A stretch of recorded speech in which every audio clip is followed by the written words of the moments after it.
championship on the line is the GT4 European Series, powered by Rafa Racing Club.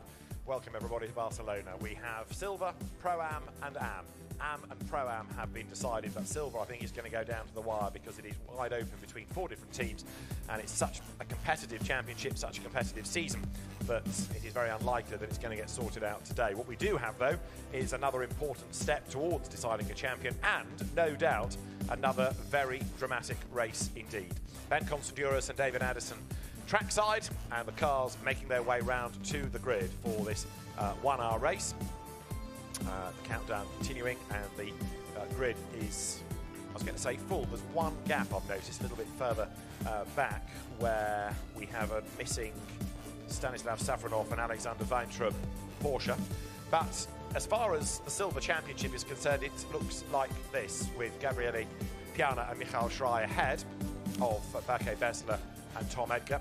A point back from them, Benjamin Lariche and Robert Consani, and the outsiders, Etienne Cheli and Antoine Potti. Piana and Schrei have the advantage in terms of the advantage of points, the gap between them and everybody else, but they've not had the best of qualifying sessions for this race. Now, Robert Consani, who drives the Audi number 3, is a real threat for the title. He's with Gemma Scott. Well, the battle's very much on for the championship still. 26 points between this man here, Robert Consani, and our leaders. 26 points entre vous et le premier là au championnat. Ça va être difficile. Par contre, on est sur la 2e ligne de départ. Et eux, là, la compétition, c'est au 9e ligne. First line, or second line for you guys, the 9th line for your nearest competition. What's going to happen? Ouais, mathématiquement c'est possible. Après, je suis pas sûr qu'au niveau des gradations, on soit sur le même pied d'égalité. Donc, on a essayé de faire un setup qui est pas trop agressif. Donc maintenant, j'espère que Benjamin va pas trop gaspiller les pneus et qu'il va me laisser une voiture dans de bonnes conditions et qu'on croise les doigts pour que ça le fasse. Just a little translation for our English audiences there, that of course it's all about the setup to try and make sure that the tyre degradation is minimalised on here and that you've got the advantage over the drivers there, but you're not sure. Vous êtes pas sûr que tu peux gagner d'ici? Non, franchement non. On n'est pas serein, on a une dégradation qui est vraiment rapide pour toutes les voitures, mais vu que notre voiture fait partie des voitures les plus lourdes du plateau, à Barcelone on va vraiment souffrir, et en plus de ça, malheureusement, il y a beaucoup de chaleur et on aurait aimé qu'il fasse plus frais à Barcelone. Bon courage pour la course, Robert. Just worried about the heat there, the degradation in the tyres as well, and he's really not sure that he can push on through and take those 26 points that he needs at this point.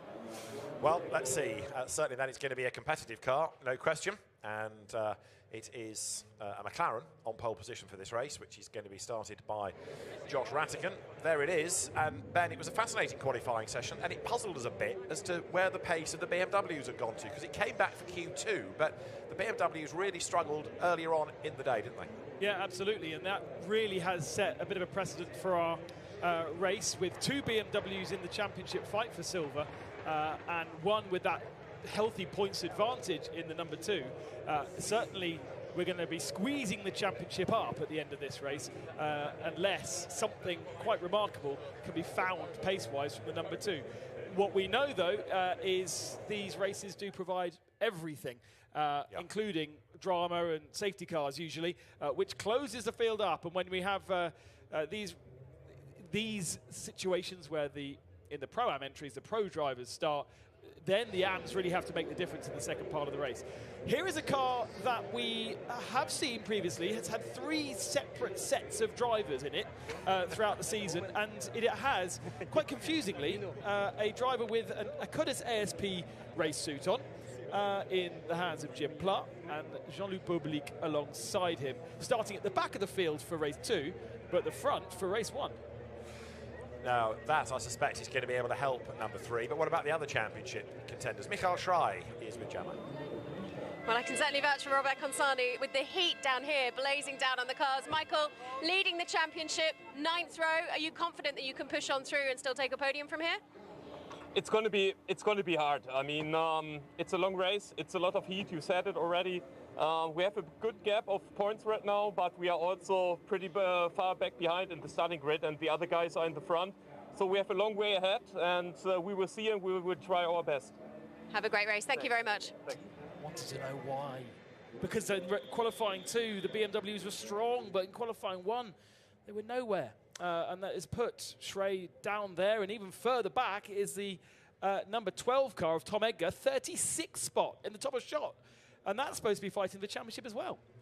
It is a puzzler, isn't it? And maybe the teams themselves not even sure.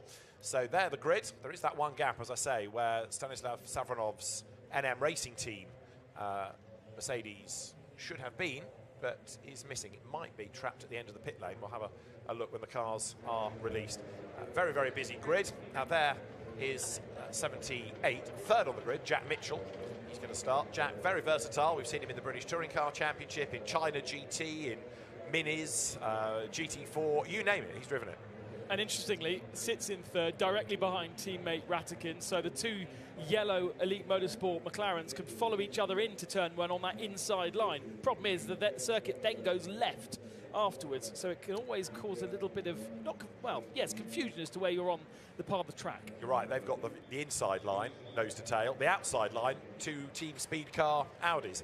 And we were discussing in the qualifying session this morning whether or not Jim Pla's car is going to be sacrificed to enable the La Riche-Consigny entry to get points, and that can be the cork in the bottle, and I still reckon that's very likely. Yeah, absolutely. In the hands of Jim Pla. In the hands of Jean-Luc Bobelik, less strong, and certainly looked like he struggled in the Audi. There is that number 3 car that leads the championship. Bobelik, for me, feels like, you know, with so much experience in a Mercedes, which has got the engine over the front wheels, this Audi is far more 50-50 split in terms of weight transfer, weight balance.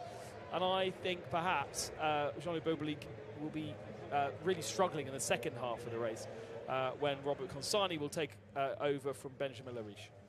Well, let's see how it all pans out. The points scored in this race are going to be essential. There is Antoine Leclerc, who was part of the Pro-Am title fight, but lost the opportunity to continue to race for that at Hockenheim. That's now been won by Greg Gilbert and Christophe Amon, and the AM competition already won by Alban Varuti, who's had just the most extraordinary season, 8 wins out of 10 races, and some of those have been on his own.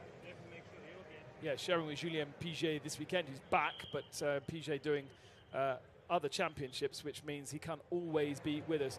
The 4th championship contender is the number 4 silver Toyota Supra, with Etienne Shelley and Antoine Potti, and they know how to win championships in this car because they've done it before. But they sit 37 points back, and it's not 50 points at a maximum here this weekend because there are points for qualifying as well, so I think it's 52 in total. Yeah, it's 26 a race, isn't it? Because you get 25 for a win, you get a point for the pole position, which goes to both drivers, even if you didn't drive the car, your teammate gets it for you. But of course, one of those points already determined from what we had earlier on in that qualifying session. So straight away, Josh Ratican takes a point. You could argue he doesn't need it for the championship, but significantly, it takes it away from somebody else. Yeah. And the other last story to cover off, 43 cars on the grid. I'm sure we had 44 in qualifying. Because Savronov's car is missing. Ah, yes. Okay. Just out of that window. From below us. But at the back of the field is Sonev in the Porsche that didn't set a lap in qualifying because all 5 laps that he tried got thrown out. But race control have allowed him, even though he didn't set a qualifying lap, to start the race, and he is in the back for Overdrive Racing. It's a very nice liveried Porsche, that, quite complex, but they will start. It's another semantics question, isn't it? Because he did the laps, he just didn't get the time. Yeah. But he did do the laps, he did more than the regulation 3, so in that respect, that's okay. Is 317 on the grid? Because that was the car that got thrown into the wall at turn 1 and had heavy front-end damage. I think that's the car that is missing from our timing screens. I think you're right. Safronov is on the timing screen as 88, so 317, they will be working on that car to get it working for tomorrow, but didn't have enough time to fix it today. Yeah, 317's been withdrawn, but 88's a gap on the grid, if you see what I mean. It was a big accident at the end of Q2, and we did say at the time that they've not got much opportunity to repair the car. Right, formation lap underway then. So the car's now set off behind the pace car, as it effectively is. You can see just how crowded a grid it is. It's a long pit straight here, but it all of a sudden looks very, very busy indeed. So heading down towards turn 1, the McLaren on pole position of Josh Ratican. Jim Pla to line up with him at the front of this very big grid. Ratican and Pla, row 1. Jack Mitchell starts third, and Benjamin Lariche is going to be alongside. It's McLaren and Audi again on row 2. Row 3 is Antoine Leclerc, and lining up with him is Antoine Potty. And then on the 4th row, you've got Alexander Hartvig, winner at Hockenheim, and on the outside is Paul Caupe in the Alpine. Next comes Jamie Day, and Hendrik Still lines up alongside. Then on the 6th row of the grid, Dante Raponge and Alex Fontana. Cars turning their way now up through turn 4. So there is Robert Consani, who will do the second stint. Benjamin Lariche will start in Audi number 3, and I'm fully expecting a bit of help to go that car's way from the Pla Boba League entry. But the one thing we really need to pay attention to, especially in this early couple of laps in the race, I think a lot of the teams and drivers will need to pace themselves and not take too much out of the tyres and not ask too much of the tyres in the early laps. That will then have a reoccurring effect across the next hour, that actually those tyres will be able to last. 40 degrees track temperature. Okay, that's 5 or 6 degrees cooler than what you might get in the height of summer, perhaps in Misano. But there's also long corners, long mid-speed corners around the circuit that really strain, especially the rear left tyre through turn 3, for instance, and the end of the lap. It's that tyre that will start screaming no more. And there's also driver fatigue. Tommy Erdos was up here with the McLaren races and was making the point that, okay, you have got that long pit straight, but for the rest of the lap, you know, you're working hard all the time, so you don't get much of a respite, and it's very, very hot in the car, of course. Plus, you've got your helmet on, your overalls, your balaclava, you know, and if you've been in the car on the grid, the heat soak's already there, so the guy's now itching to get on with the race and get some cool air through the car. So, down towards turn 10 they come. Got the Toyota there just up the road ahead. And as the field comes towards turn 12, getting into that 2x2 side-by-side formation in this, the penultimate race of the season in the GT4 European Series. There is the non-championship 6 Hours of Rome to come, and there you see the racing spirit of Le Mans. Aston Martin, that car a little bit further back on the grid than anticipated, but Victor Weyrich, who's been a race winner this year, at the wheel of it for the opening stint. So the cars now trickle their way in towards the turn 13 right-hander. No chicane on the Barcelona lap this season, which is great. Instead, it is a fast 13, a very fast 14, and then up towards the timing line they will come. Elite Motorsport are going to want to prove something today. They want to show, after what has been quite tricky season, that McLaren can win in GT4. They really need to be careful not to interfere too much with the Lariche Consani car to their outside. They're going to be very aggressive, I imagine, going into turn 1. Green lights go on, race underway, and straight off then to the inside line looks the pair of McLarens to try to make sure they stay ahead of the Audis. Alexander Hartvig's blue Porsche darts out and darts back in again. And on the outside line, look, Jim Pla thinking about letting his teammate through, but he can't. He's going to take the line for the corner. They wriggle their way up out of turn 2 and off the road. Skips Jim Pla. He's got to go to the end of the escape road. Also being run out wide, that was Hendrik Still, and there are others being forced through the gravel. Michael Schrei on the outside line trying to keep out of trouble. And all of that means that Ratican leads the way. And on the inside line, Jack Mitchell goes for second. And I think I'm right in saying that Robert Consani, Benjamin Lariche rather, is already up into third place in the Audi. Yes, he is there with Antoine Leclerc in 4th. Is that the 3 or is that the 83 in 3rd position? I think that's the 83, and the 3's dropped back to 6th position. You are right, it is, yes. It was Jim Clark, even though he was off the road, you're quite right. He has hung on to that 3rd place. So now if there is going to be an orchestrated switch, it's going to be a little bit harder to sort out, isn't it?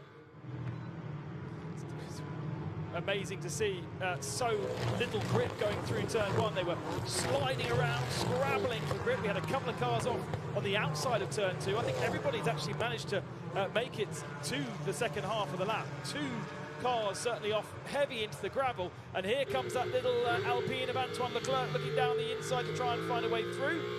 managed to make it. Yeah, he did indeed. Alexander Hartwig is your chauffeur as he climbs up the hill, but it's McLaren 1-2, the two yellow perils ahead of Jim Clark.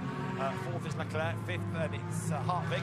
And the rest of this enormous field pouring up the hill now. Then there on the outside line, Igor Egorczyk losing out to Mikael Schrei, still the championship leader then in that blue and silver BMW, edging forward all the time as the cars now come out of turn 13 and 14 to the end of lap 1.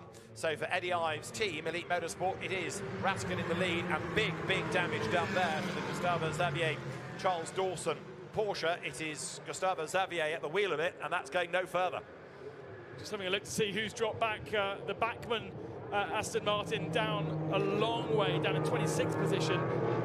And there are two cars involved in that incident. We've just seen one of them, but I think the other car involved is number 13 Porsche, potentially, of Ivailo Zonev. The safety car is being deployed. It's all happened between turns 12 and 13. And we don't have Rabindra also in the Racing Spirits of Le Mans Aston Martin. That's missing. And yes, actually, from where we can view the incident, two very battered machines up at turn 13. Where is the Aston Martin gone, though? Because that's also gone missing in the third sector. Okay, it might be hidden up on the other side of the road, up against the barriers. We'll try and check in due course, or it may have limped on. Oh, there it is. So it has limped and parked on the inside up against the wall. So Akhil Rabindra's Racing Spirit of Le Mans Aston is out. And there you can see the Porsche I was talking about and the very damaged car of Gustavo Xavier. So they've all come to grief up at the top of the circuit. Big damage done to all of them, and that's a real shame for the Overdrive Racing team. Ivailo Zonev, I think, has already had enough at Barcelona. His lap times have been taken off him. He's got a badly damaged car, and that's not the start to the race that either of them wanted. Gustavo Xavier, he's okay, but that car, again, with a lot of damage, beached in the gravel. And that's two Porsches then, heavily damaged as well. We don't know if the Aston Martin is involved in the same incident or a different incident. Well, I think it is, because it's under investigation. Cars 13, 26 and 442 are noted in the incident, so it's in there somewhere. So right now, the recovery operation is underway, but you get the feeling this might take a few minutes because they've got 3 cars to retrieve and all that debris to get off the road as well. And knowing Porsches and front damage, there might be some liquid on the road as well. Absolutely. So there was a few cars off at the first couple of corners, and sure, one took some of our advertising hoarding with it, wrapped across the front of the car, but there's no evidence now that that car continued with that. The only 3 cars we've lost are Rabindra, Xavier and Zonev, and we've kind of accounted for all of them. Yeah, so the Aston Martin is on the inside. There. Right? Yeah, gotcha. Yeah. So whatever incident happened, that sort of bounced across the road, and that car going no further. There you've got the field turning out of turn number 12 through 13, and then down to the end of the lap. So the recovery operation continuing, but it will be another couple of laps before we can get the race back underway. So the Pro-Am champion going through. Replay of the start here, Ben. McLaren very strong on the initial start, but then look at how the rest of that field, there's almost 5 cars behind, squabbling for 5th position, and Lariche gets squeezed. In fact, it is then Jim Clark going off the road. Look in the middle of the pack, who goes off the road to the outside. Amazing drone shot here of exactly what happened, but there was a little bit of contact between the two speed car Audis, and this is exactly the right place. It's just understeer. The two Aston Martins there simply understeering off into the gravel and then coming back on again. The banner being disposed of by one of those, that was a GPA Racing Aston Martin of Bailey Voisin. And then here's the crash. Right, so Xavier spins, gets hit by Zonev rather. So yeah, it was Gustavo Xavier who was ahead and lost it, and then got collected. Replay of the start from on board Hartwig's car. Has to blend out the throttle. Nowhere to go. You want to be kind of tucked up as close as possible. There's the contact between the two speed car Audis as Jim Clark trying to turn across the bows of Benjamin Lariche. And then Jim Clark keeps his foot pretty well buried to come back on the circuit without losing any track position. I just wonder whether the Audis did the right thing in rejoining where they did rather than going to the end of the escape road. That might get looked at, actually, just to make sure they did it right, because there was a note from Joel Durval, the race director to say if you do run off the road at turn 1, you've got to follow the escape route and sort of blend back in coming into turn 3. Yeah, there's a bollard, isn't there, on the or inside of turn 2, outside of turn 3. But on lap 1, it would be pretty hard to redirect your car there, I think. Now, how did Aka Rabindra get involved? I wonder whether he was the reason why the first of our Porsches were facing the wrong direction. Possibly so, yes. Because if there was contact, then the damage was enough to stop him at the scene. Actually, they've done a grand job over there because the circuit's nearly clear.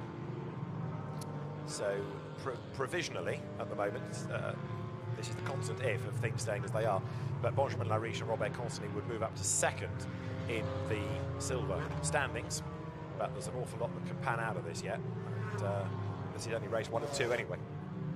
The number 2 machine leading the championship, still sitting 19th though, so didn't really progress too much in those early laps. We saw both Benjamin Lariche and Antoine Potti losing a couple of positions.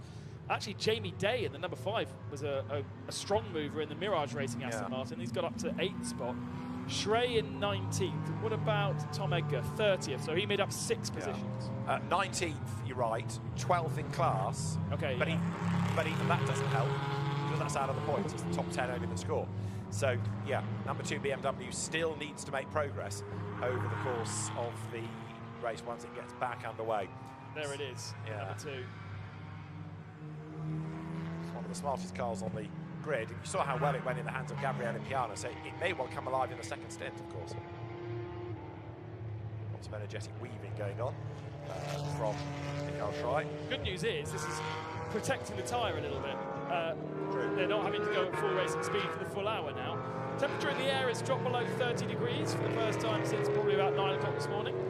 And but the track is still well into the 40s. And as soon as you get cars on track, it's amazing how the track temperature increases. It's not just getting heated by being bathed in sunshine. It's being used as well. McLaren 1-2 in GT4. I'm not sure that's ever happened. Certainly not in the recent past. No, I needed to get my anorak on to check that, and I thought the temperature was against bringing it. But no, I think you're right. It's not something that happens very often, if ever at all. So Elite Motorsport here making history. And the safety car means that they're increasing the number of laps led as well, because there's no chance of being challenged at the moment. So we're still behind the safety car. I'm saying at Hockenheim how good the second race was. We went through without any interruption whatsoever. And here you go, early doors, lap 1, mayhem kicks off. Of course, the length of the lap means that there is quite a lot of time for the marshals and the track workers to carry on sorting the incident out before the cars get round again.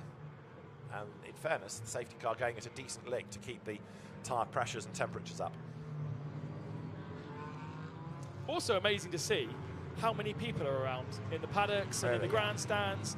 Obviously the facility here is capable of taking well over 100,000 fans, but it is good to see that selected grandstands are pretty well full. Down at turn 10 is a big favourite, because it's off the back of the paddock. And the paddock itself, very full of people wandering around and poking their nose in, not just into the GT3 paddock, but also wandering around GT4. Even when I walked in this morning, lots of GT4 guests at various different teams with their team passes on, enjoying the hospitality. So the professionalism now in GT4 has increased so much. It's not really it is a support race to the GT3 category, but there's so much interest in its own right from sponsors, from friends and family, and from the fans too. And this event is badged as the Barcelona Festival of Speed. And a few years ago, when there was a historic race event here at the circuit, it was promoted by an inveterate enthusiast by the name of Jesus Pozzo, and he put on this effectively revival of the Montjuic Park circuit, and therefore structured the historic theme around that.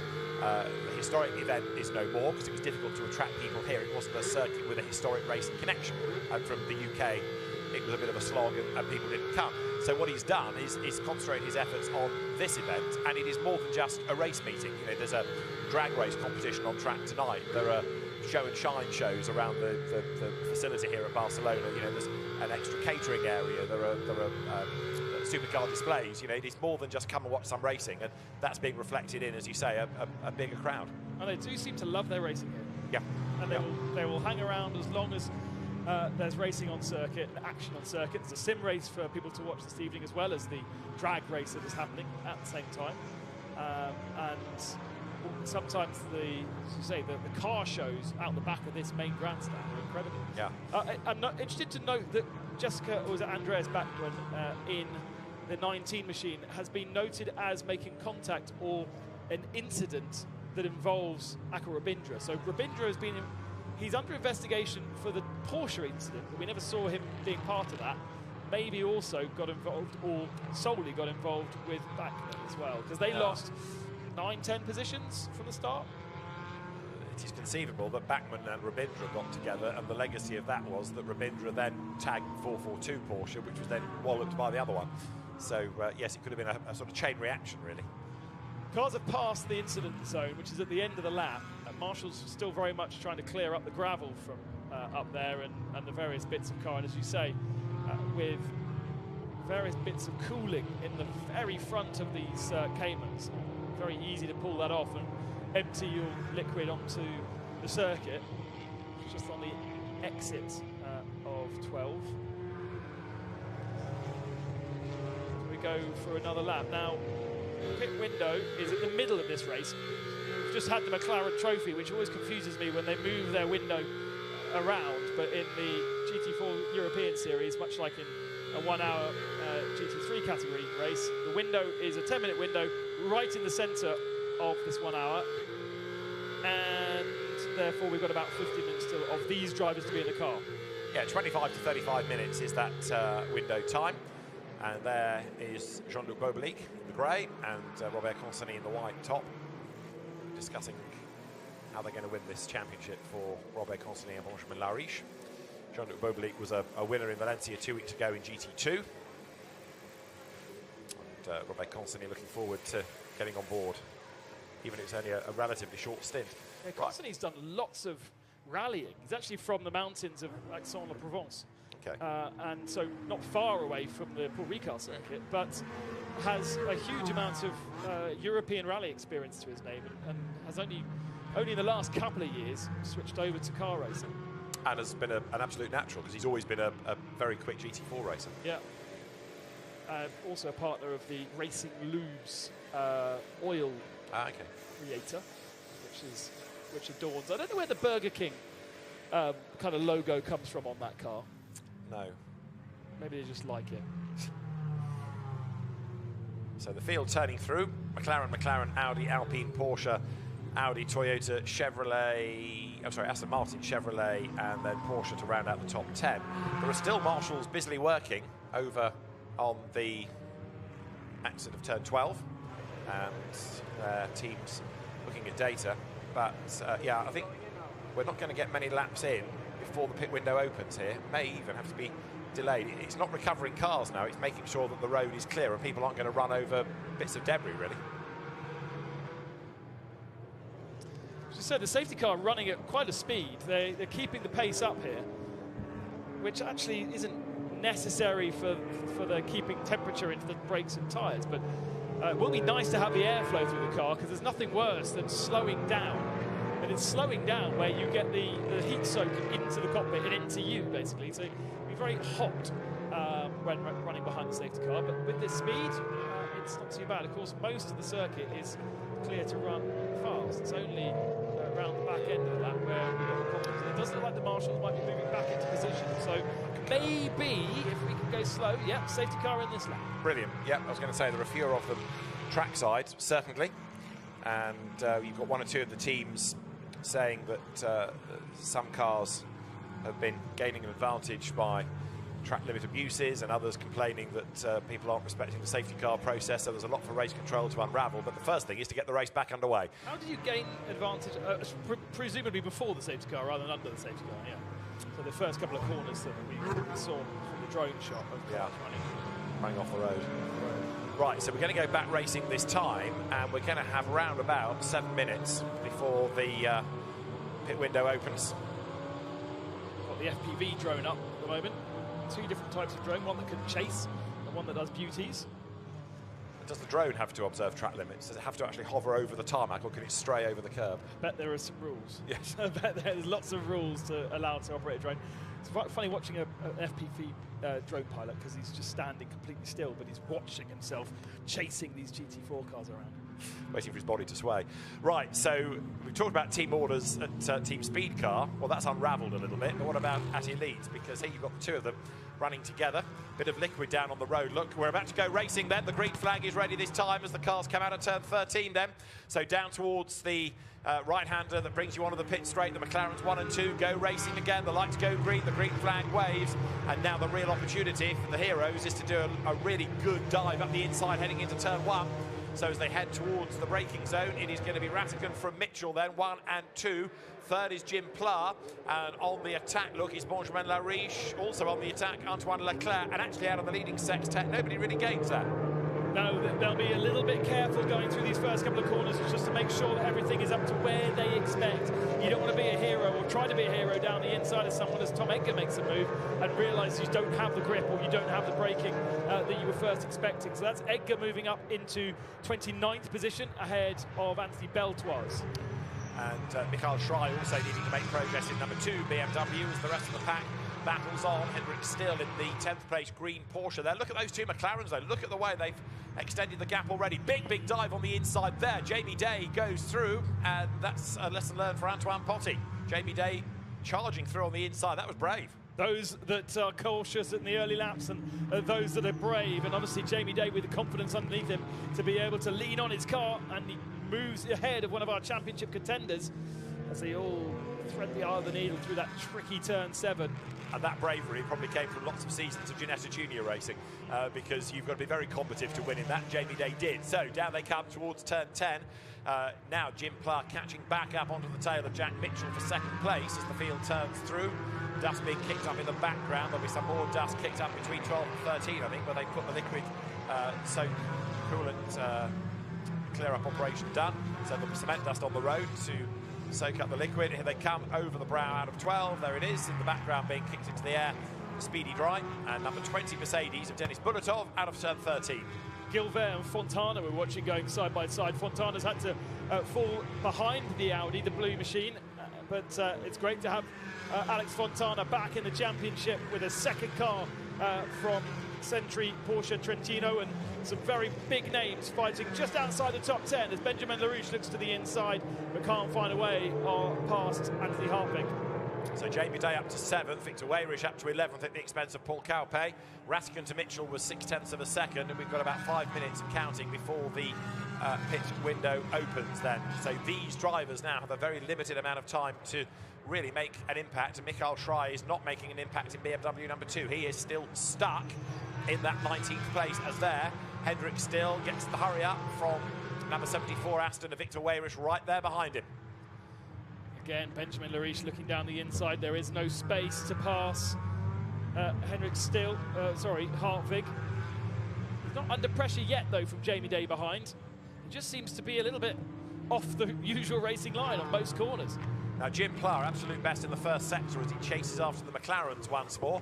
11th and 12th coming through together. Victor Weyrich then is ahead of the Paul Cowpay Alpine, but Weyrich going after Hendrik Still. There is Fontana, who in turn has got Marc de Fulgencio behind him as they accelerate down to turn 10. McLaren's 1 and 2. Josh Rattigan still clear of Jack Mitchell. So Josh Rattigan, a mainstay of the TOCA support package for a number of years in the UK. Fulgencio there on the outside line. Thought about trying to make a move against Alex Fontana, but he's just been schooled in that. Yeah, we saw a few in the sim racing, didn't we, going around the outside, but it's a little bit more tricky in the real world, especially on days like today where there's so much rubber down on the racing line and much less off the racing line. There'll be a big difference in grip and feel if you try and go around the outside. So much running today from the GT3 category and the McLarens as well. Qualifying this morning. Victor Weyrich up to 11th though. Paul Cowpay has lost a lot of ground over these last couple of laps, down to 12th position. So we switch our attention back to the speed car, and that's the 83 who's lost a position to Antoine Leclerc. Yeah, that Alpine is going really well, isn't it? Leclerc's car, and that's also the change of lead in Pro-Am now, because up into the lead of the class has gone Antoine Leclerc. Jim Pla drops to second, therefore, and a big dive there by Benjamin Lariche on the inside of Alexander Hartwig, and he's gone by. That puts him up into 5th place, but crucially 3rd in class. Is Hartwig going to fight back? He's had a better exit through 4. Looks to the inside, but Benjamin Lariche kind of moves across on him and covers. They've got a change of position further back because Hartwig's going to lose another one. Gets elbowed off the circuit by Jamie Day, and he's managed to make that one stick. Now, ahead, I think Benjamin Lariche is going to make light work of Jim Pla. He does. So, yes, as we were expecting, not much resistance offered up, but it might be a bit more difficult for others to find a way past Jim Pla, although that said, the Toyota has jumped by, hasn't it? Sorry, yes. No, Jamie Day. Jamie Day, it is. He's gone by, and now Alexander Hartwig tries to fight back. So, yeah, so much for Jim Pla's resistance. He's let them by virtually there. The Toyota's gone through as well. I wonder whether he's got a problem, because he's being swallowed up Absolutely, here. Around the outside goes Dante Reponge. And that 83 speed car, which has never been the stronger of the two cars, I wonder whether that's not running at how it should be, as we take an aerial look of the old rallycross track here in Barcelona. In the halcyon days of well, rallycross with noisy engines. Meantime, let's see whether Pla stays out. Yes, he does, but he's certainly fading, and there's just no resistance here. But again, if the car has a problem, why stay out? He goes over the line, but having dropped back into 10th place now, and number 10 is being told to give back 2 positions for cutting turn 1 at the start. Number 10 is the Julien Piguet Alban Varuti car. Change of position, Greg Gilbert losing a spot there. I think that was Paul Perhab. Maybe they were running side by side. It's Mercedes that's dropping back, so that's Fulgencio, I think. For our championship contenders, Schrey has stayed in 19th position. Edgar is only 29th. We saw him move into 29th a couple of laps ago, so not much has changed there, but a lot is changing around the second half of the top 10. But it's not helping Michael Schrey, who is still mired in 19th place in number 2 BMW. So, like I say, Julien Piguet being told he's got to give back a couple of places. And in the meantime, we are about a minute and a half off that window opening. So those at the back might be able to bail at the end of this lap even. There is Hendrick still under pressure. And right behind him is Paul Caupe. So through they turn. Whereas up the road, escaping is Victor Weyrich. So as they come out of turn 9, Porsche versus Alpine. Both very attractive shapes, those two cars. And the Porsche for the moment staying ahead. There you can see the representative lap times. And a look on the inside line there came from Greg Gilbert. He wants to be part of that Pro-Am battle as well. Schrey under attack now because he's got the Enzo Juliet BMW on his tail. Now that's interesting because that's the teammate to the championship contender as well. So the more that Enzo Juliet can cause problems for Michael Schrey, the more that may help Tom Edgar in his quest for the championship. There's not many points, if any points, being taken from Schrey right now from 19th, but every little counts in terms of hassling, that's for sure. So there is the race-leading duo, Josh Rattigan ahead of Jack Mitchell, and the window will be open in 20 seconds' time. There is Antoine Leclerc, third, leading in Pro-Am. Jim Pla is dropping like a stone, and clearly does have a problem. So he's gone from being in third place now to not yet coming over the line. Yeah, he's either stopped. It doesn't say that he's in the pit, so he's stopped somewhere out on circuit, obviously in a safe position. He's in the pits now, yeah. So he wasn't being quite as kind as we first thought. No, he's got a problem. There's not much you can do apart from let people go. So Jim Pla pits. There's the AM leading car of Laurent Hergon that Alain Ferte will take over. And they're currently in 17th place overall, the Alpine. Got the BMWs behind. So there's your silver battle between Schrey and Juliet. But they've got the leading AM up the road ahead. It's basically a massive queue behind Victor Weyrich, isn't it? Yeah. Or now Hendrick Still. Almost 10, 15 cars. And yes, Jim Pla pulling in and turning the car off. Yes, the team name is half accurate. It's a car, but there's not much speed, I'm afraid. Jim Pla's stint having just evaporated. But yeah, like a complete loss of power. So Jim Pla out. Whether it overheated behind the safety car and gone into a sort of limp home mode, who knows? But it's a possibility. The Akhil Rabindra and number 19 of Andreas Bachmann incident, no investigation necessary. Jim Pla apologising to the team very frustrated because they needed that car to try and take points away from the opposition, and that bit of the plan hasn't worked. Quite a lot of gesturing. Yeah, pit window open. Yes, and Paul Kahab going into the pits, as has Anthony Hartwig. Yeah, Alexander Hartwig down the pit lane, and he was in 8th. Sorry, he was in 5th place earlier on, but tumbling now. And also in earlier Shrine, not unexpectedly, to get the quicker Gabriele Piana into the BMW. Also to get himself out of all that traffic. Well, yeah, absolutely true. And so also in his Tom Edgar to hand that car over to Bekke Bessler, winners at Misano. Yeah, we're not really seeing the best out of Tom Edgar today after a tough qualifying and a limited amount of opportunity in that stint with a long safety car period. But there, Gabriele Piana gets ready to jump aboard the Hofor Racing by Bonk Motorsport entry, and Borusan Automotive arrive at the BMW dealership behind. It rolls off the tongue, doesn't it? At 76 seconds is the pit in to pit out time here in Barcelona. You have one joker that you can play. If you do go below it by a second, if you go below it by over a second, then you've got an automatic penalty. And it's amazing how many teams still seem to get it wrong. Yes, it is. In GT4 Yes. after many, many years.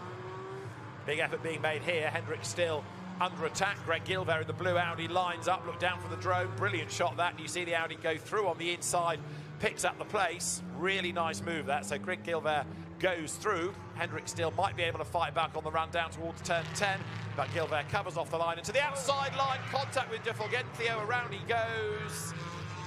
And Hendrick still was involved in all of that, and a big, big lose. I think maybe he's got liquid on his tyres there because he spun at the next corner.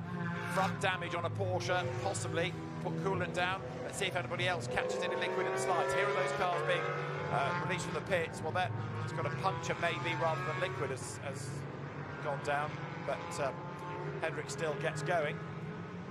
Looks like the brakes were slightly alight there as well. So now I think he's got away without liquid, but maybe he's done a tyre and that's what pitched him around. Yeah, I mean, completely not his fault there. He was minding his own business, and obviously being slightly compromised by the pass at the previous corner. His speed wasn't the same as everybody else's, but Fulgencio turned in on him and expects him to disappear, which is a difficult thing to do. But the second, I think there might have been a second contact which sent him into the actual spin. Maybe. Right, so the order is now shuffling because of the pit stops. Hendrick still has come into the pit lane anyway, so he can sort out whatever damage has been done and also make this the regulation pit stop. And our leader's in traffic. This is the problem about staying out too long. Ratikin has now got slower cars that have done their pit stops, and his little LED lights aren't doing much when he's trying to flash them. It's certainly not getting these guys out of the way. Julien Piget is aboard the Porsche. It should be giving him room, and he's not. He's turning in on him, and this is going to really compromise his advantage that he's built up over the last 10-15 minutes. Here's that contact again. Yeah, well, Fulgencio was ahead, but then as he tried to turn in, there was the traffic on the inside. It'll be interesting to see what the stewards decide about that. And there is Hendrick still, and it was a secondary impact against Alex Fontana. So that's what did for him at the next corner. So Hendrick still having a tough time. He's in the pits. We understand that Jim Plough's problems, they think it was the battery that was slowly dying. So all the power was being sapped away by a battery going flat on him. So there is Josh Ratikin, the race leader, staying out, having cleared the traffic. But he's now got the Alpine tucked up behind, as into the pit lane has now come Jack Mitchell to hand that car over. So you've got Ratikin and Leclerc running 1 and 2. Jamie Day is in as well, so the pit lane getting busy once more. Interestingly, Ratikin's lap time was not massively different to what he managed the lap before, so he didn't lose that much time behind Julien Piget, even though it looked as though he was sapping time away. Obviously speaks Elite Motorsport dividing their two cars up, giving this car the undercut, if you like, but without change of tyres or anything like that, it's not really the same effect as if you're a follower of Formula 1. Now we've got one car under investigation for possibly speeding in the pit lane, and it is the Ivan Ekelchik, now Nikolai Muller-Madsen Porsche. So that's being looked at, and the order continues to be turned upside down as Gabriele Piana hustles on. He knows he's just got to drive absolutely flat out here in order to salvage as many points as he can going into tomorrow's race, where the car will start from pole position from memory, because he did do the best time in Q2, which was then red flagged, and that helped a little bit. But now he's hard at work, and drivers getting in and out of cars as the pit stop window cycles through. So Jack Mitchell is done, and there is number 110 Alpine up towards the line.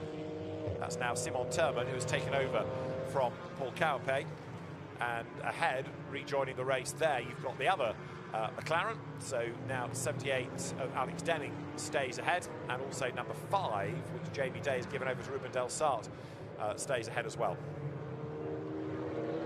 So at the end of the pit window, we'll get a proper idea of the order. The leader is in, Josh Rattigan's McLaren coming down the pit lane, and a big dive there from Beke Besler to get through the traffic on the inside. That's a place gain on the Porsche on the inside.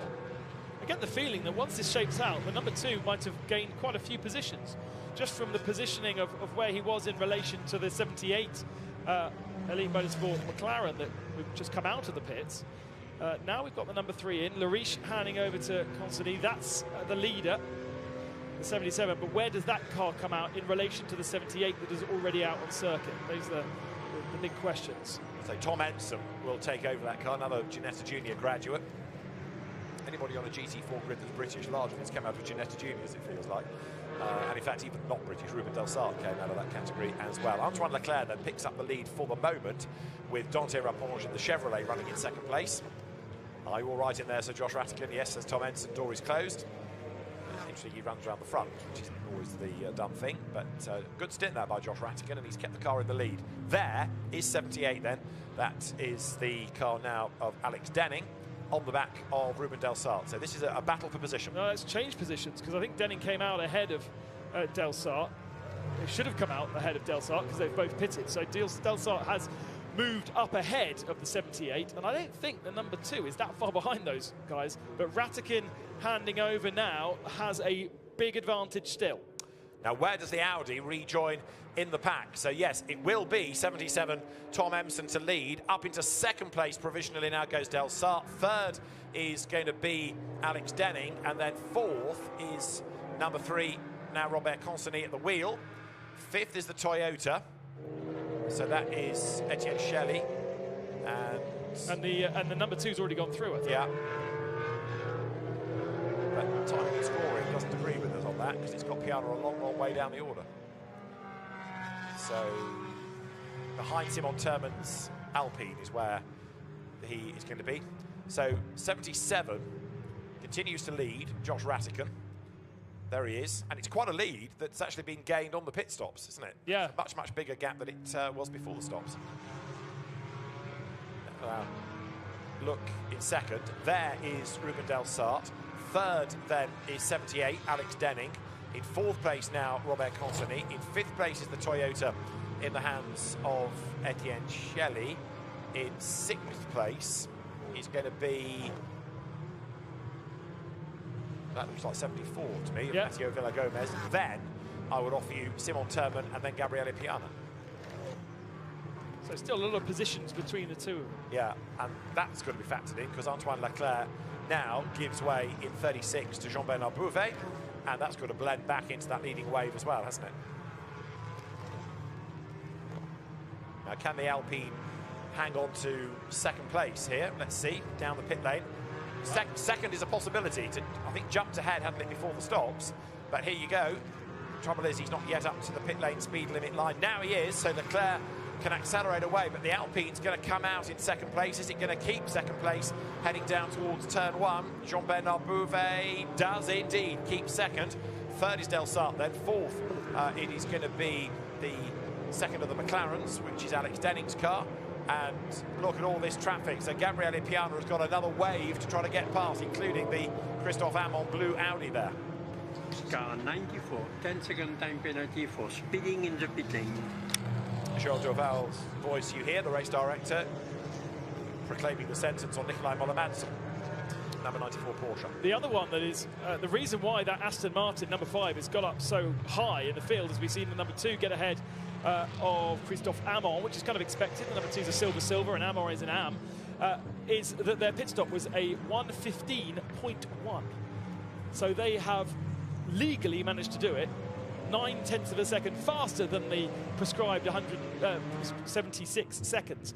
But they'll play their joker on that one, so they won't get a penalty. And that is how the 5 has jumped up into well, it was second position. It's now third, isn't it, with the little Alpine slotting in between the two of them. But it's been probably one of the best days so far for Jamie Day and Ruben Del Sar. Yeah, they've had days where they've shown good pace but been unlucky with reliability. There, in the meantime, is Robert Consigny, who's looking for a way past the McLaren then. Alex Denning tries to fend him off on the inside line, but this is brave stuff by Consigny, who goes all the way around the outside. Can't do it at 12, but gets the switch back to the inside line and then gets another face full of McLaren. So good defensive driving this by Alex Denning. Doesn't know the circuit, but he's really adapting very, very well. He's already lost a position to Del Sar, hasn't he? Yeah, we saw that on the outlap, didn't we? So it is 77 Empson in the lead, 36 Bouvet in second place now, and then in third as they come over the line is Del Sar, fourth is Denning, and fifth is Consigny, in sixth place Etienne Shelley in the Toyota, and then in seventh place Mattia Villagomez in the Racing Spirit of Le Mans Aston, in eighth place Simon Turman, ninth is Gabriele Piana, and then 10th is the Chevrolet Lars Seinen at the wheel of it. So that's eighth in the silver class for Piana, because Leclerc is kind of out of position with all the silvers around him. And it's Bouvet now as well. The transponder hasn't updated, but you're right, it's Leclerc's car with Jean-Bernard Bouvet at the wheel. This is a proper battle, and it is between Denning and Consigny. And of course, it's allowing the top three to escape, and every which way Consigny tries, he's on the wrong line. He thinks for the right line, but then the road comes back, if you like, to the McLaren at the next corner. If the results were this, in silver, it will be 142 plays 124 going into tomorrow's race. Besler and Edgar falling out of the frame, aren't they? Yeah, where are they in the standings? 19th position, which is 14th in class, so no points for them. Although Etienne Shelley and Antoine Potti are scoring big points, it's not enough to stay in contention for tomorrow. Indeed so, yeah, because they are, in real terms now, in fifth in class. And there, again, the Audi challenges the McLaren. Denning's going to go wide, though, and this is Consigny's opportunity. He's ahead, but he's on the outside, but he's got the job done. So through goes Robert Consigny. This is very good news as he creeps forward. Might not be having the help he expected from the sister car, but he's doing it the hard way, as did Benjamin Lariche in stint 1. Yeah, he learned from the last lap where he didn't quite get far enough ahead and was able this time to shut the door going into 12, which is really what you need to do. Otherwise, you just end up being hung out to dry on the outside. And now I think Consigny is going to try and check out there and head in pursuit of the cars ahead, which is an escaping Ruben Del Sar, who's getting onto the tail now of Bouvet. So the race leaders go by, and we've got 21 minutes to go, and Josh Empson is leading by very nearly 5 seconds. His last lap was a 1:51.6. He's still building that gap. He's lapping quicker than anybody in that chasing pack behind him, other than Piana, who is doing a 51.5. So slightly quicker as Piana, but he's got all that traffic to get through. Pavel Lefterov in the red Porsche. Lefterov goes right off and eventually tries to get around the outside, diving down towards turn 1, and he does so, goes around the outside there of number 19 of Jessica Bachmann, goes by. So Pavel Lefterov using his GT4 experience to good effect, but now we need to keep an eye on Piana and see what he can do. He's got the pace, and he's got all this traffic that's rather keeping him at bay.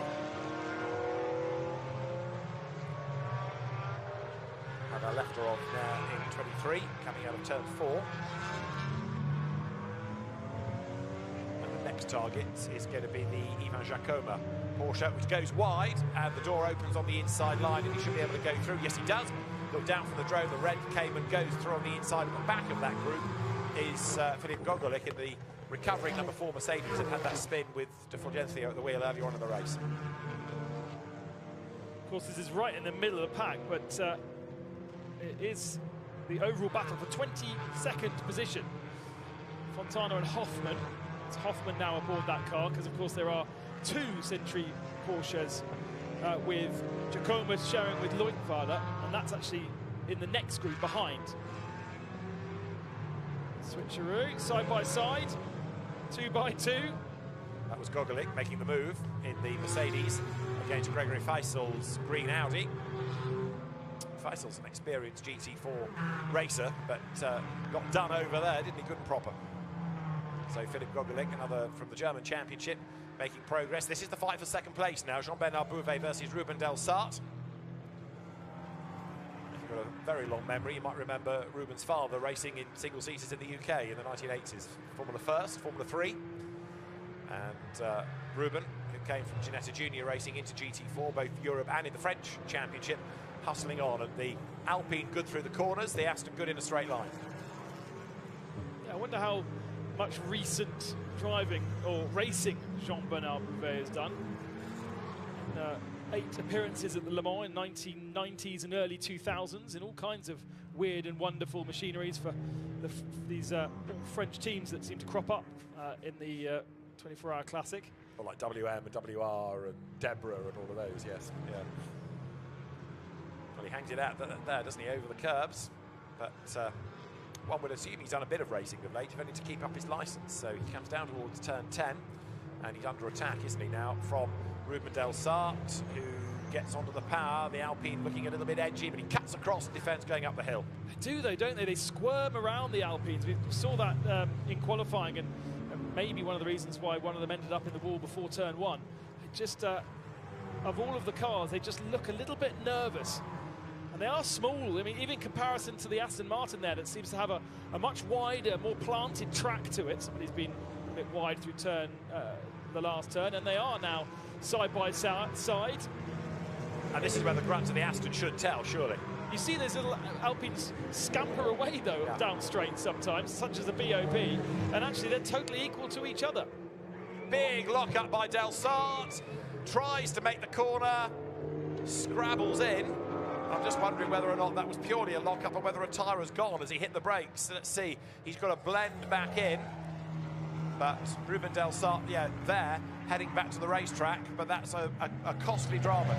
There's a big lock-up as well, so even if it isn't a puncture, he's going to have a horrible vibration for the last 15 minutes of the race, and yeah, he's off the circuit. I think he's got a problem. Oh, what a shame. I said it before, they've had good pace, but they've been unlucky. So a place gained by Gabriele Piana, and he's about to gain another one. Look, against the Simon Thurman Alpine. Inside, then to the outside line, drop down the hill, couldn't quite do it there. The BMW towering over the top of the Alpine. It really is. Like a Tonka toy, isn't it, the BM in comparison. Looks huge. It's amazing how they find themselves in these great positions. Piana now 9th position, 8th in silver, and he can get up into the top 6. Even though we scratched our heads in qualifying and thought, what are they going to do? They seem to still, in the second half of the race, find themselves recovering. It's not going to be enough, I don't think, to seal the deal today, such as the performance of the number 3 machine. But Piana is a very good GT4 racer, isn't he? We've seen this before. And he's doing a very, very good job once again. Yellow flag out in sector 2 now. Turn 6, so that's an unusual place to go off. We've got, of course, that's where the Ruben Del Sart car has stopped, isn't it?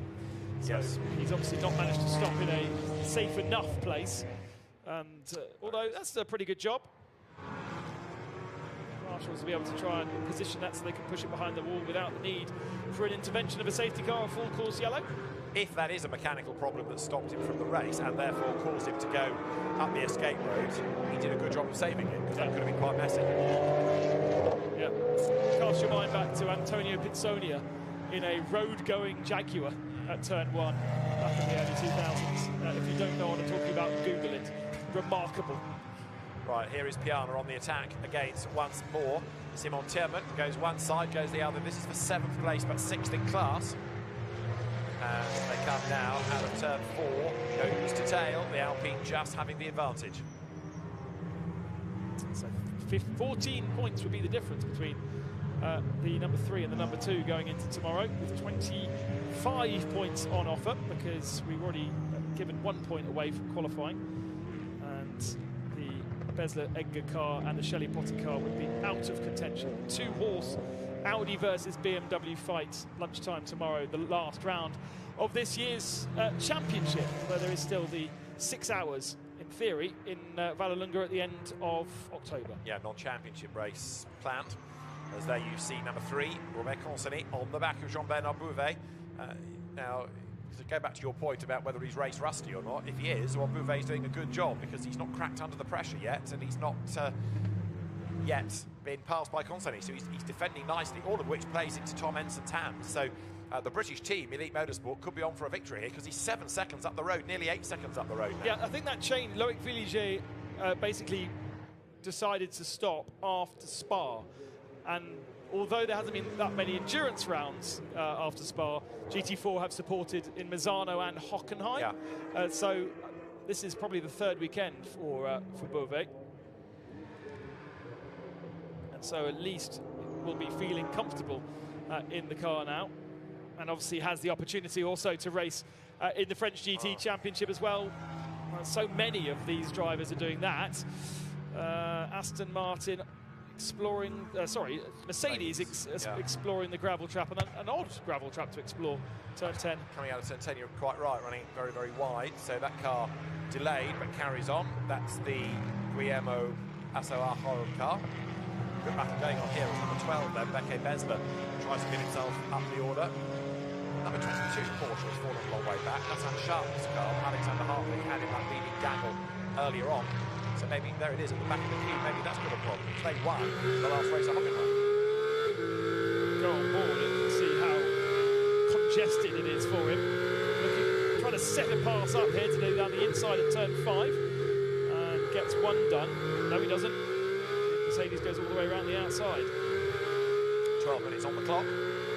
So Nathan Sharp attacks, and that's for second place. That is Constantin going through. That is for second overall, but it's still keeping the Audi second in class. What it does do now is release him to go after the race leading Tom Emson McLaren. So Robert Constantin up in the second place. Be a bit of a tricky one, won't it? Yeah. Interesting that looks like Alex Denning's got himself up to speed, and those early laps in the McLaren he was not particularly strong, but look who's now crawling all over the back of the little Alpine. And remember we talked about tyres at the start of the race, and nursing your tyres at the start will gain lots of grip at the end. I wonder whether something like an Alpine that is always teetering on the edge by the looks of things scrubs and uses their tyres more in a day like today than perhaps something that's more planted like a McLaren. And maybe Jean Bernard has got to deal with a very loose Alpine with a lack of grip.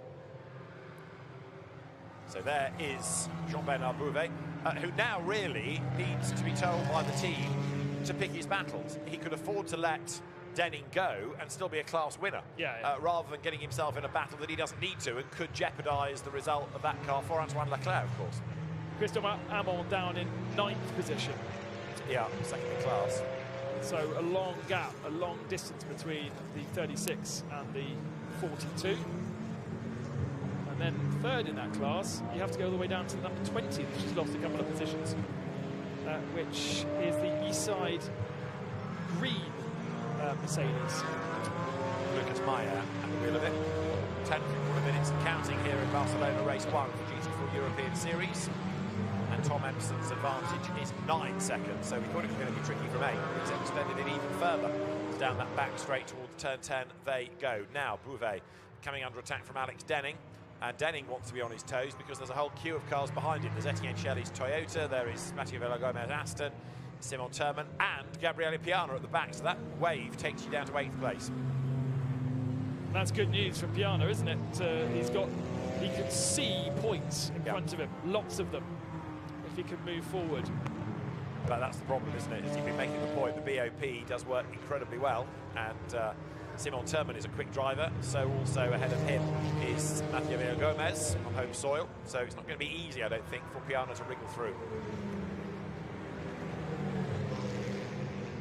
So the BMW booms past the pits, but a big drama there, which has taken 2 cars out of the race, 93 being one of them. That's Sergio Pole, and what's the other one? 72 Aston. So that's the car of Kevin Jimenez and Florent Grisod. Now where is that? That's coming into turn 5, isn't it? Yeah, and we're going to go full course yellow to cover that one off. So that stunts the so the full course yellow is called in 20 seconds. There'll be a 10-second shout, and then we'll go full course yellow.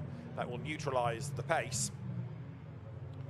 Full course yellow now. Full course yellow now, so Joel Doval, so the race director, calls for the full course yellow, I would not envisage many more racing laps if they've got to get 2 cars out of the way, but I think they've once tried to outbrake the other and they've both gone straight on into the corner, would be my guess as how they've got there. Now, it's hot. Do we really need to bring the safety car out to bunch them up to then go racing? Usually we do that to get the cars back up to temperature. But I don't know whether in, what is it, 38 degrees track temperature, just under 30 degrees air temperature, whether that's necessary. And all it's going to do is bunch them up and cause chaos. So we might be able to keep these gaps as they are if we can get those cars clear in 8 minutes and go racing again without needing to do the whole process. Because in 8 minutes, I think the whole process would take too long. Let's see, yeah, I mean, I know what you mean, but it's amazing, isn't it, how quickly temperature can be lost and the tyre pressures as well. So first problem is to get 2 cars out of the way, and how many minutes is that going to take? The clock ticks on down and it's about to drop below 8 minutes. So the full course yellow instantly slows everybody down. That therefore makes it safe for the marshals to crack on and attend to the cars. But you've also got to get the recovery vehicles over there, then you've got to get the cars out of the gravel, then you've got to sweep the track, then you've got to... We don't need to sweep the track because the cars have buried heavily in the gravel. So in theory, unless you drag the cars back onto Precisely, yeah. which I suppose you have to do, don't you? Yes, because there's no other way of getting them to the next refuge point. Yeah. So that's where, you know, these are all the things going through minds in double quick time in race control, all with a plan to try and get the race back underway. You know, there was a very public criticism of a race director at a Grand Prix in Abu Dhabi, but the similar situation, you know, so many things are trying to be guessed. How long will this take? How long will that take? To try to get racing in before the end of the allotted time, as it were. You know, there's more to it than instantly one might think. There is the recovery operation already on hand. The drone goes to visit one of our cameramen. That was a normal drone rather than the FPV drone. Getting into drone type numbers, I give up. Safety car has been Different deployed. type of drone. Thank you. Right. Safety car is on track. We're not in safety car procedure, but that does answer the question that we will restart from behind the safety car when we're ready. Bad news for Tom Empson. Yeah. His lead of 19 seconds. Oh. If we go racing again, he's going to be out of the window. 9 seconds at full race speed, 19 seconds obviously at this slower speed. 60 kilometers an hour, I think they're doing. But we know how strong Robert Consani is and how much he'll be wanting to get those points for the championship. So if we are able to go racing, it could be quite frenetic for the last 6 minutes, which is only going to be, I think they're going to get, if they do, there'll be 1 or 2 racing laps only, isn't it? Yeah. I mean, the good thing is Tom Empson can control that restart. He can decide when he goes and try and outfox Robert Consani. But there you've got the recovery going on still. And the clock is at just under 6 minutes, as you can see. Forklift successfully dragging one. The 4x4 trucks, they've got a fleet of them here at Barcelona. And the idea is that they try and drag the cars out using those, but I rarely seem to succeed. Having been here 2 weeks ago and obviously had 24 hours worth of people falling into the gravel, there was quite a lot of 4x4s getting stuck in the gravel as well. And in fact, that I think that Aston has not been pulled enough away from the gravel trap, and it's just dug itself back into the gravel. The wheels spun. Oh no, it's got going again. It's only one's away, yeah. I mean, look at that thing. Gravel traps are made to stop cars from moving. Doing a remarkable job of spinning its way through Rescue 1. Just hoping it wasn't going to shower the circuit. Well, that gravel has been spinning out the back of it. Be a bit self-defeating, wouldn't it? So there is back on track Florent Grisot. And there's the gravel dropping out of the bottom of the car, or some of it at least, as he peppers the road. And the Elite Motorsport team looking nervous. Steph Bush at the far end, Jody Fannin in the headset in the middle, racer himself, Eddie Ives next, team owner. And this will be a big step for them because they came in at the start of the year with limited European experience, and to finish the year with a victory is massive. Safety car procedure now. We do have a bit of damage to that Porsche, sadly. Does that mean that it can't drive? And there's drama with a punctured tyre for... It's broken suspension, isn't it? Yeah.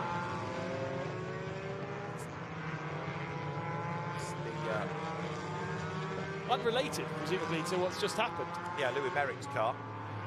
So he's pulled it off in turn 10, but that's going no further. So yes, you're right, we're into the safety car now with under 4 minutes to go. But yes, I thought when it was sitting low, he'd run over gravel and done a tyre, but you're right, it looked more like suspension. So Louis Merrick is out. And okay, so they're going to try and pull that Porsche behind the barriers down at turn 5. Just saw that from the drone. And so that could be done in the next minute or so. We've got 3.5 on the clock. We could get 1 racing lap in. Yeah. I'm forever hopeful. There is a phrase I've heard somewhere about safety cars breed safety cars. Well, you can't do that when you've only got a minute left. In that sense, the safety car breeds red flag, yeah, or true. the checker flag will save you. Yeah, indeed. If it's only 1 lap, you're right. But the point being that they'll all bunch up, and the really aggressive drivers are going to get out their elbows. You're quite right about the damage done there to the Sergio Poulet car. He's being dragged back through the gravel. SRS team saw Rennsport with 2 cars here this weekend. We usually see at least 1. Yeah. But they've got a very simple awning system in the paddock, and they just put up another one alongside the one that was already there. We've got 2.5 minutes left. The last lap was 3 minutes and 9, which means that final lap. They're about to start the last lap of the race behind the safety car, unless the lights are switched off now, but I don't think they can be. I think we're going to end behind the safety car. The safety car might release them for a sort of ceremonial finish, but my reading of this is that Tom Empson has brought the car to a race win, and he's got 1 more lap just to tick off the time. But to all intents and purposes, the race is over now because there's less than a lap time left in the race. What a shame. Smile, lady, you've done it, you've won it. Yes, he knows it.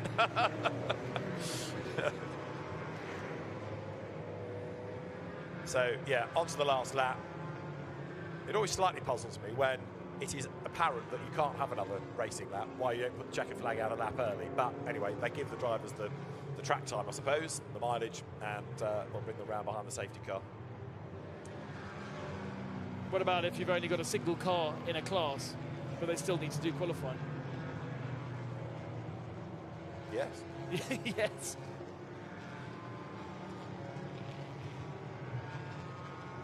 So you'll have that ceremonial finish by doing it this way at least. The safety car can peel in, and then you'll get the Safety car in this lap. It's announced. Indeed. But imagine that.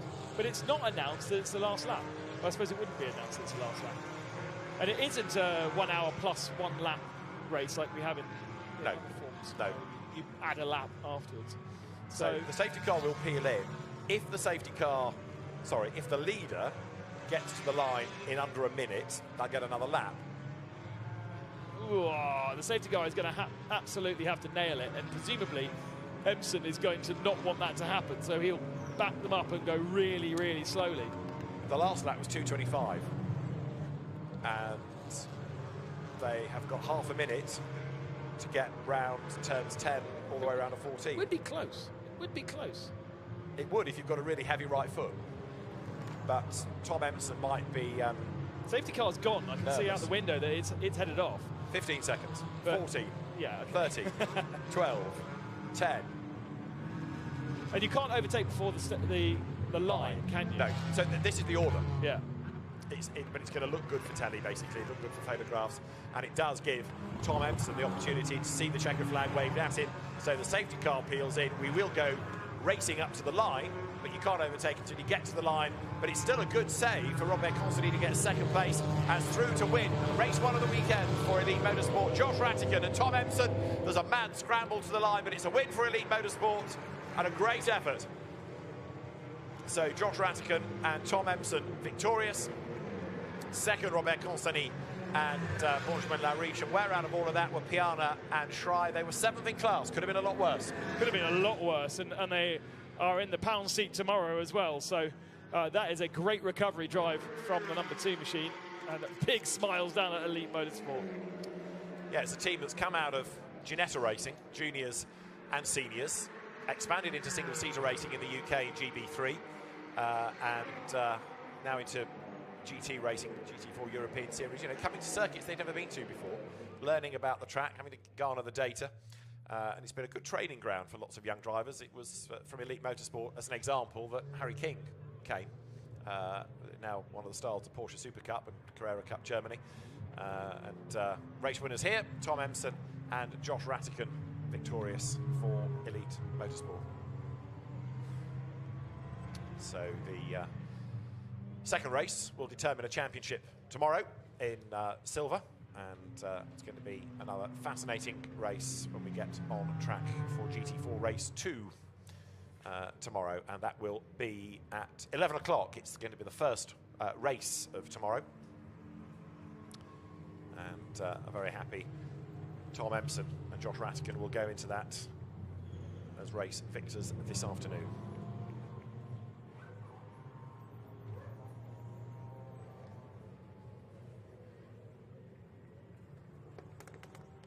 So the field turning its way up to Parc Fermé.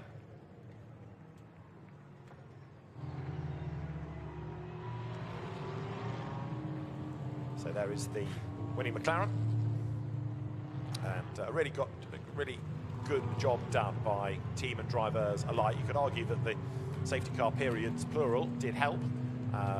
There's also a car under investigation, which is 76. That's the Fontana and Patrick Hoffman car for possibly speeding at the start of the full course yellow period.